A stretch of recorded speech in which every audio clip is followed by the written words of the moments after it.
사랑하는 기쁨의 교회 성도 여러분들 안녕하세요. 오늘은 다 같이 우리 사무엘하 15장의 말씀을 묵상하도록 하겠습니다. 말씀이 좀 긴데요. 오늘 말씀 좀 중요한데요. 15장의 말씀 전체를 한번 듣도록 하겠습니다. 제15장.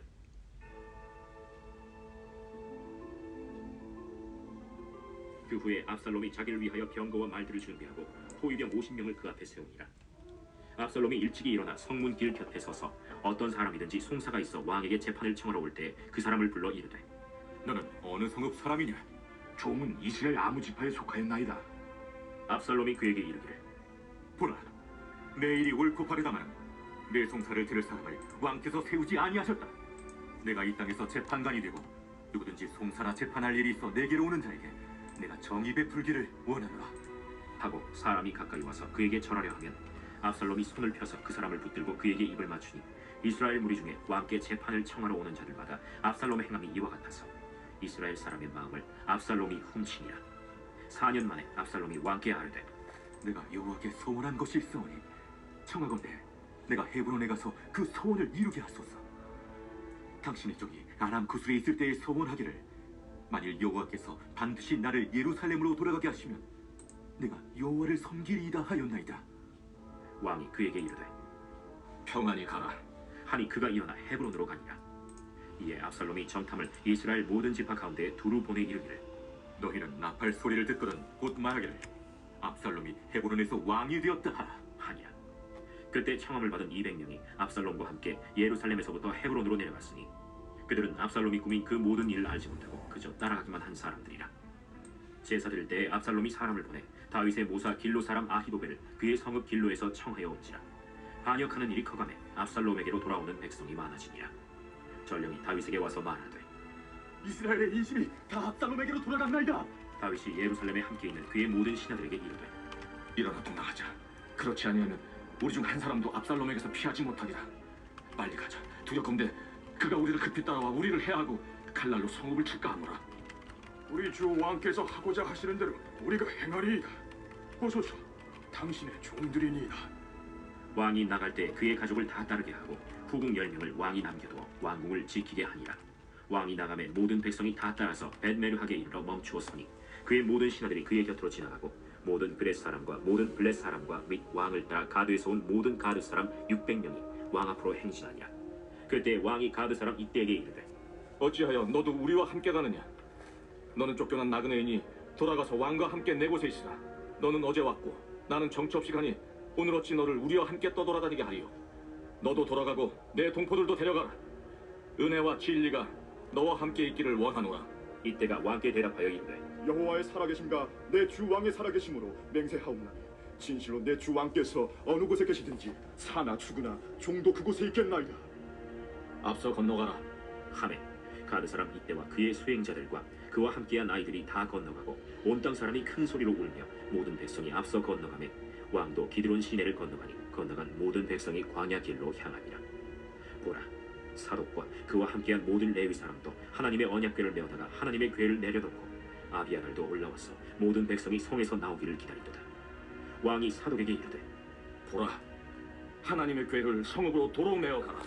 만일 내가 여호와 앞에서 은혜를 입으면 도로 나를 인도하사 내게 그 궤와 그 계신들을 보이시리라. 그러나 그가 이와 같이 말씀하시기를, 내가 너를 기뻐하지 아니한다 하시면 종이 여기 있사오니 선히 여기시는 대로 내게 행하시옵소서 하리라. 내가 선견자가 아니냐? 너는 너희의 두 아들 곧 내 아들 아히마아스와 아비아달의 아들 요나단을 데리고 평안히 성읍으로 돌아가라. 너희에게서 내게 알리는 소식이 올 때까지 내가 광야 나루토에서 기다리리라. 사독과 아비아달이 하나님의 궤를 예루살렘으로 도로 메어다 놓고 거기 머물러 있으니라. 다윗이 감람 산길로 올라갈 때 그의 머리를 그가 가리고 맨발로 울며 가고 그와 함께 가는 모든 백성들도 각각 자기의 머리를 가리고 울며 올라가니. 네, 아멘입니다. 네, 우리가 어제 말씀 가운데 다윗과 압살롬 그의 아들 압살롬의 재회를 함께 보았습니다. 그리고 그 이야기의 중심에는 요압이 있었죠. 드고와 여인을 통한 그 요압의 계략으로 인해서 그 두 사람이 상봉하게 됩니다. 다시 만나게 되죠. 하지만 그 요압의 계략이 결코 옳지 않았음을, 하나님의 뜻이 아니었음을 오늘 말씀이 보여주고 있습니다.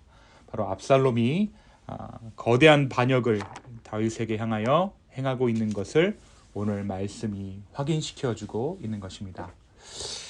오늘 말씀의 전반부는 압살롬의 이야기입니다. 그가 모반을 꾀하는 이야기죠. 압살롬은 자신의 신분이 복권된 이후에 마치 왕처럼 행동하기 시작합니다. 압살롬이 자기를 위하여 병거와 말들을 준비하고 호위병 50명을 그 앞에 세우리라 라는 1절의 말씀은 그가 왕처럼 행동하며 왕위를 탐하는 마음을 가졌다라는 것을 보여주는 대목입니다.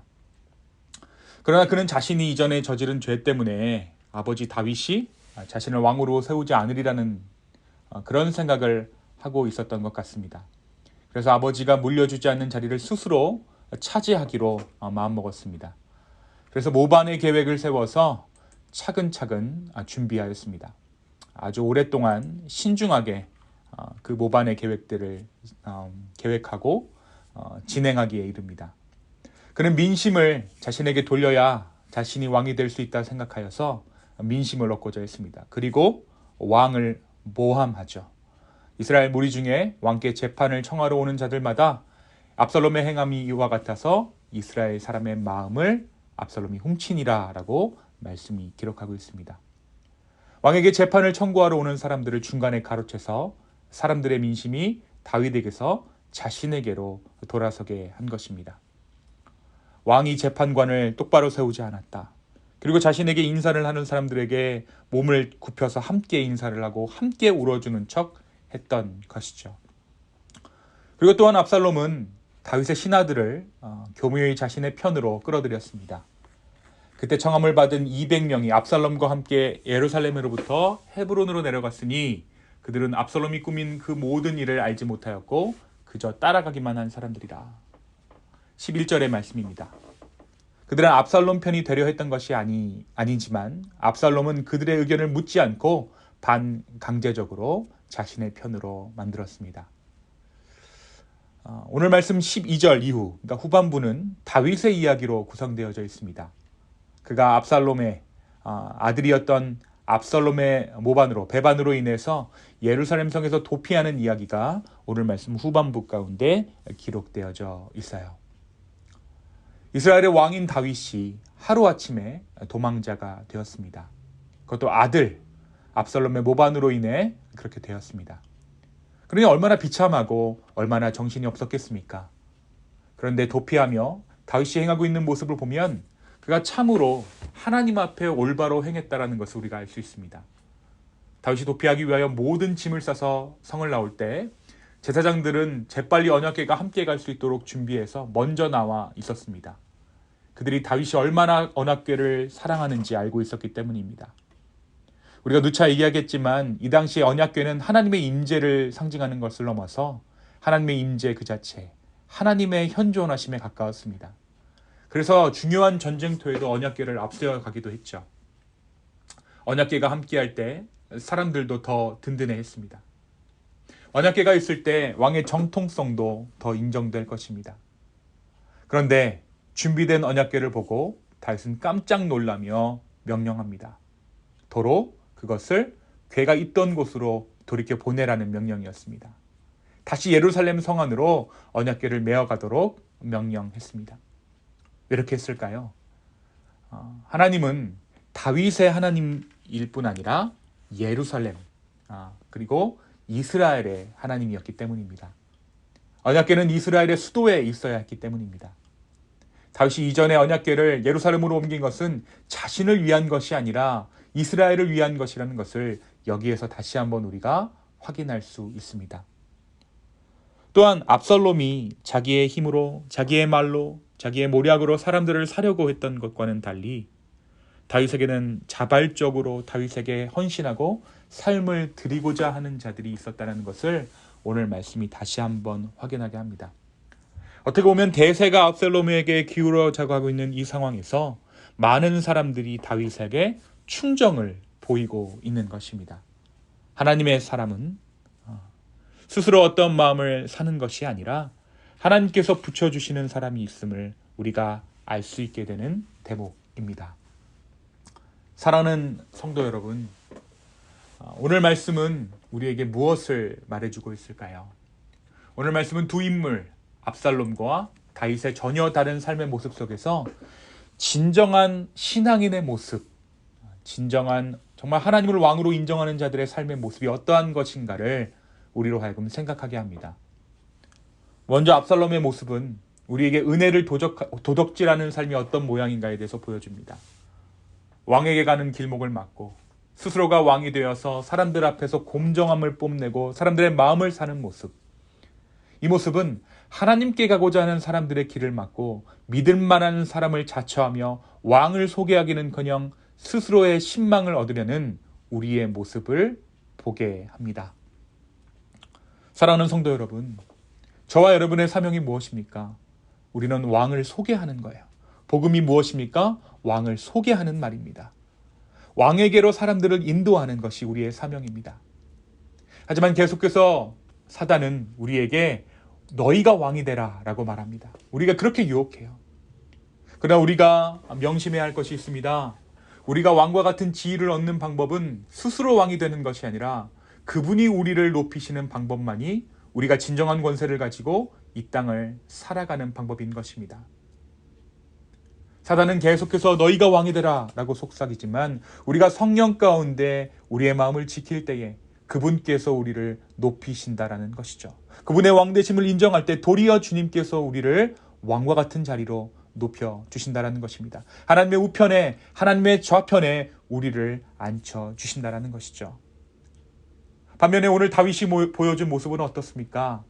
그는 왕이었지만 스스로 왕이 되고자 하지 않았습니다. 평소에 언약궤를 너무나도 소중히 여겼던 그를 위해 신하들이 알아서 언약궤를 다윗이 도피를 시작할 때 준비합니다. 어떻게 보면 이들은 왕에 대한 예우를 다했고 도피길이지만 왕의 행차를 준비한 것이죠. 하지만 다윗은 도망하는 그 길에 언약궤를 앞세우지 않습니다. 자신의 이익을 위해서 언약궤를 사용하지 않아요. 여태까지 사사들이, 왕들이 언약궤를 우상처럼 부적처럼 사용하고 이용했던 것과는 전혀 다른 모습입니다. 허니어 언약궤가 험한 도피의 길 가운데 상할까 염려되었고 또한 자신이 지금 처한 상황이 하나님의 전적인 축복만을 구할 만한 명분이 없었기 때문이에요.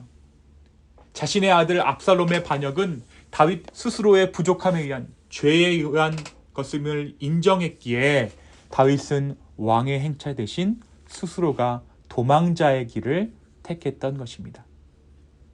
오늘 말씀에서 다윗은 도망자의 길로 들어서기 전에 언약궤를 다시 돌려둘 것을 명령하며 이제 하나님의 인도하심을 내가 따라가겠다라고 선포합니다. 다시 한번 인생의 광야를 다윗이 선택한 것입니다. 사랑하는 성도 여러분, 진정한 왕의 모습은 확정된 그 무엇을 붙잡고 성공을 위해 달려가는 삶이 아니라 하나님의 인도하심을 구하는 삶. 때로 하나님의 인도하심이 광야 가운데 있으면 자신의 왕된 모든 권리와 권세를 내려놓고 주님을 따라가는 삶. 내가 내 스스로 왕이 되는 것이 아니라 왕 되신 하나님의 인도하심을 따라가는 삶입니다. 오늘 하루 우리의 인생이 진정한 왕 되신 하나님을 인정하여 진정한 왕의 삶을 살아가는 우리 모두의 삶 되기를 예수님의 이름으로 축원합니다. 그러기 위해서 우리의 삶 가운데 늘 깨어 있어야 하고 늘 성령의 인도하심을 구해야 하는 것 같습니다. 우리는 연약하고 사단의 도전은 거세기 때문입니다. 주님, 우리 오늘 영혼을 깨우셔서 우리의 마음을 붙잡아 주시고 정말 우리가 하나님의 왕되심을 인정하는 삶 될 수 있도록 주여 나의 삶을 축복하여 주십시오.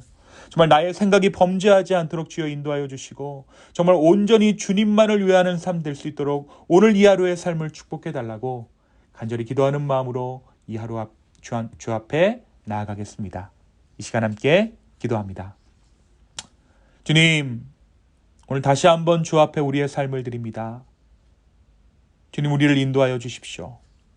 스스로 왕되지 않도록 인도하여 주시고 온전히 주님이 왕되신 것을 인정하는 그러한 삶 살 수 있도록 성령께서 우리의 삶을 인도하여 주시고 우리의 마음을 붙잡아 주시고 조명하여 주시옵소서. 주님 감사합니다. 모든 말씀 살아계신 예수 그리스도의 이름으로 기도하였습니다. 아멘.